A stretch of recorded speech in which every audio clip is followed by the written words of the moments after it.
Hey man, here, back with another Seth Zintech video, and we're going to react to some more Might and Magic. We're going down this rabbit hole, and I'm going through this chronologically as it appears on his channel. So I'm going through oldest first with Might and Magic 7, which had an interesting thumbnail. And this one is a Might and Magic 8 review, less spicy thumbnail, but I have seen the next one and I am afraid. I might have to censor some more stuff, but I mean, I didn't even censor the one before, but the next one I might have to. I guess we'll see what happens. But yeah, Might and Magic 8.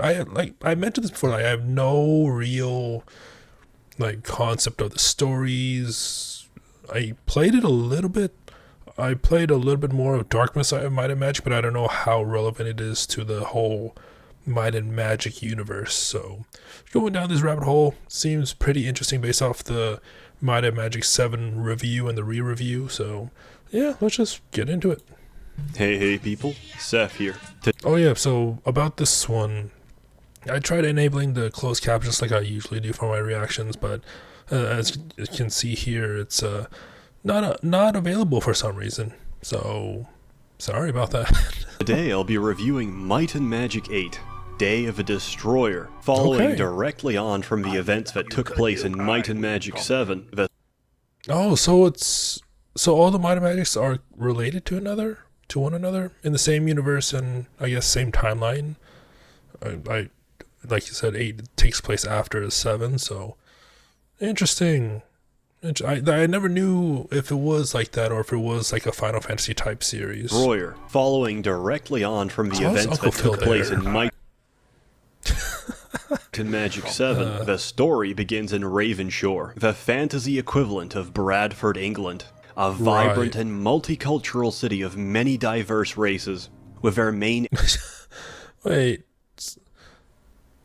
Who are these two?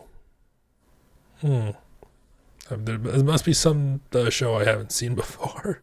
Obviously the other three are from Fresh Prince, but... Exports being crime and grape juice accessories. One day, a robed middle-class man appears in the market square and goes for a walk, as an ogre attempts to culturally enrich him with his club. The peaceful ogre is flung away and suffers racially motivated fractures, but before he's able to sue, the man makes a run for it, conjuring a gigantic crystal crib on the spot and locking the front door. The crystal erupts, opening up portals to all 4 of the elemental planes and triggering Armageddon in the world of Enroth. So, let's recap on what the fuck is going on with it.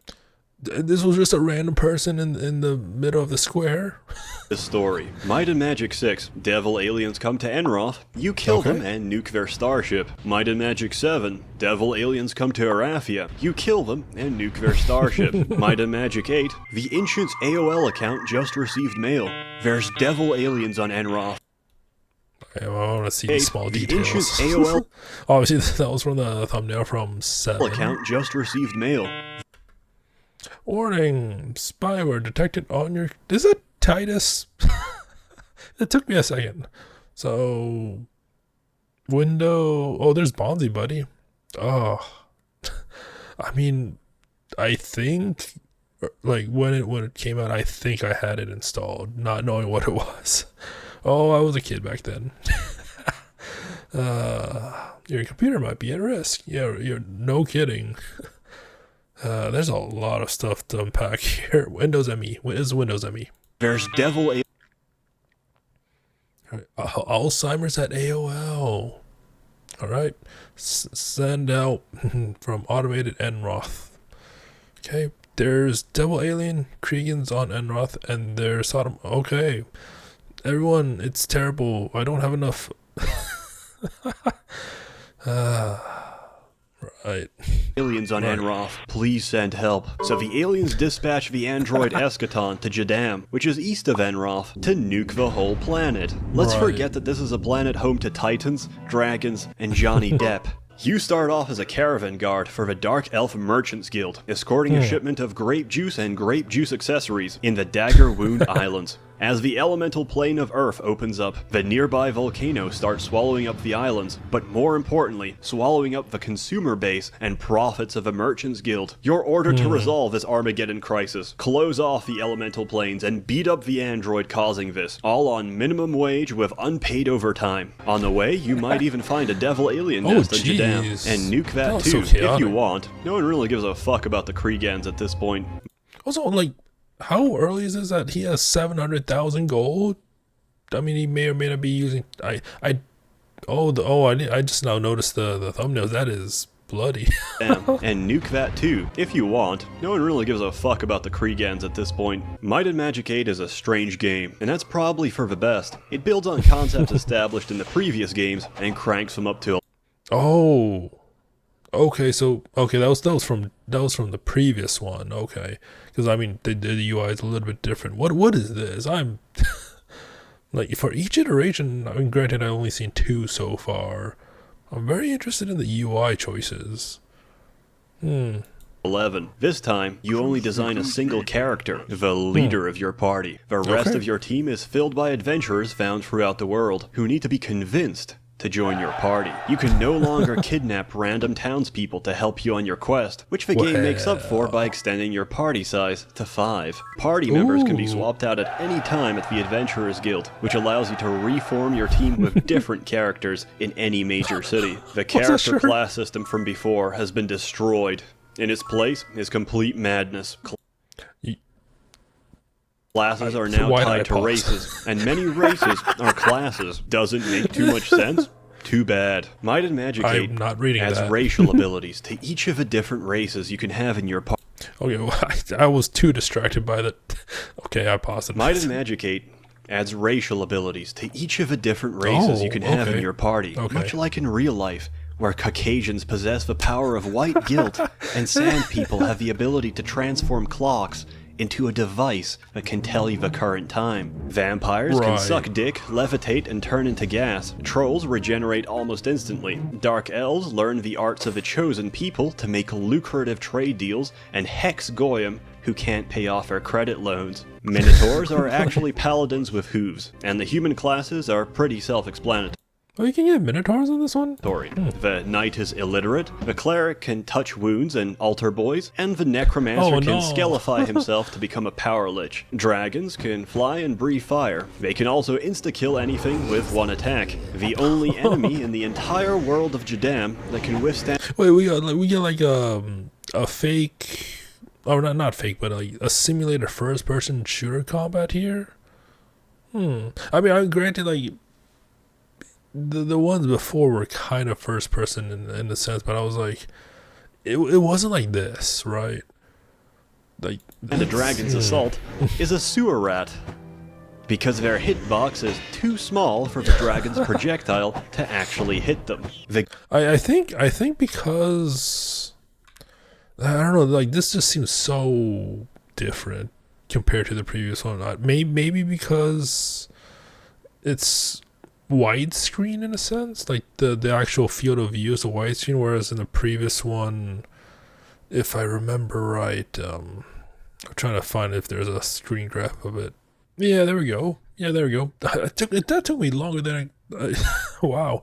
So yeah, like, all the combat was in like a more of a condensed area. It wasn't really widescreen. And Johnny Depp, you start off as a— whereas I guess this one you have that similar closed section, caravan guard for the— but then, like, as we go back here, obviously it's more widescreen. Unless they show widescreen before, then like, my memory's terrible. But yeah, I don't know. It seems unique. Entire world of Jadam that can withstand a dragon's assault is a sewer rat, because their hitbox is too small for the dragon's projectile to actually hit them. The gameplay is more of the same formula of quest solving, beehive crawling, bee killing, and collecting jars of bee honey to sell off at the market, and really, that's all we came here for. If there's a big RPG you're excited for in the coming years, ask yourself the question: is there going to be a bee level? If not, why not? Put pressure on modern developers. It's unacceptable that in 2017, if a— this is frightening to me. Put pressure on modern developers. It's unacceptable that in 2017, if a small Korean boy plays a Western RPG, he's more likely to see a sewer level than a B level. One day this boy will grow up and say to himself, man, I wish I knew what bees looked like because I'm horribly allergic to them, as he walks headfirst into a nest and is stung to death. His blood will be on your hands, Western game devs.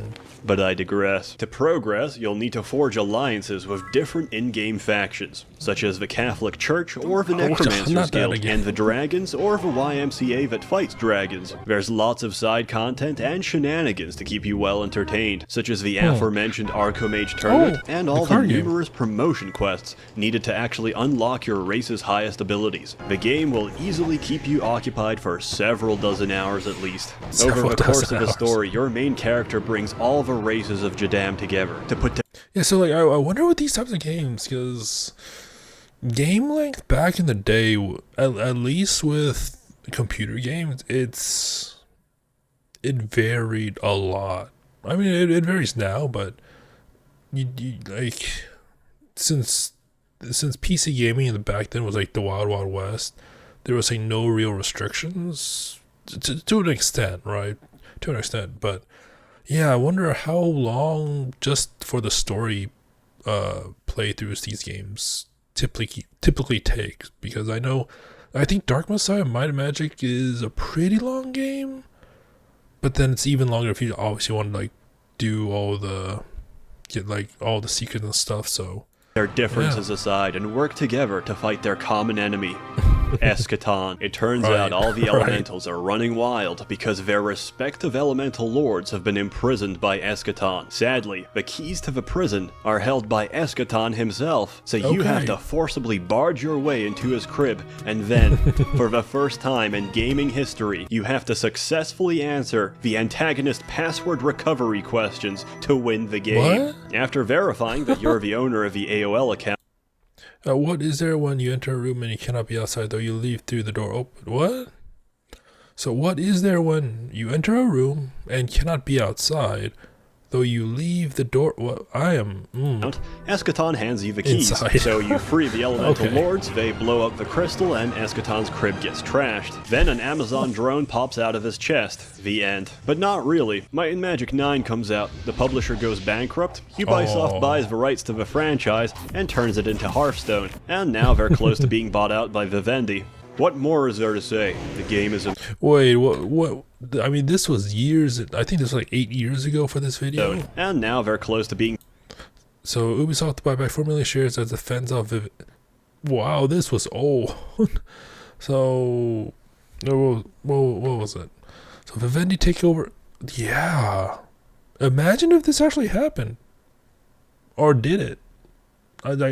My gaming company law is just not up to date, or I mean, I haven't really been paying attention to it that much. So yeah, 2017, Vivendi apparently wants to take over Ubisoft. Apparently that didn't happen, or if it did, it reverted. Being bought out by Vivendi. What more is there to say? The game is amazing. And now Ubisoft is like what, more or less majority owned by Tencent, right? 10 out of 10. Go play it. As always, more content to come, so stay tuned. A big thanks to the many members of the Alvar Merchants Guild funding these videos has all with great these juice supporters. and great juice accessories. Have a good one. That's wild.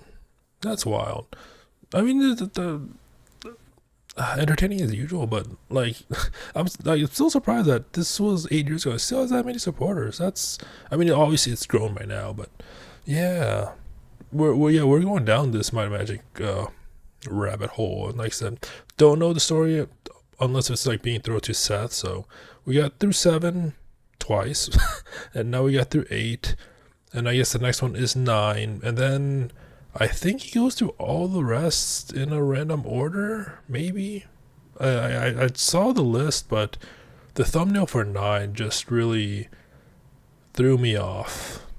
And I might just have to censor a little bit more, just because it's. But then again, I didn't censor 7, so maybe I won't censor. We'll see what happens if YouTube's fine with it. If it's fine with it, then I'll keep it. If it's not, then you'll know. So anyways, hope you enjoyed it. Until next time, thank you for watching and have a nice day.